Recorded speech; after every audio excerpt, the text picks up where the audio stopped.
1918 წლის 26 მაისი. საუკუნოვანი თვეობის შემდეგ საქართველომ დამოუკიდებლობა აღადგინა. დაიბადა პირველი დემოკრატიული რესპუბლიკა. თუმცა თავისუფლება ხანმოკლე აღმოჩნდა.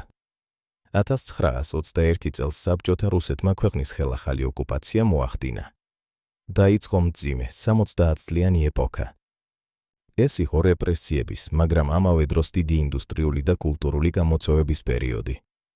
ქართველი ხალხი თავისუფლებაზე ოცნებას არ წყვეტდა. 1989 წლის 9 აპრილი.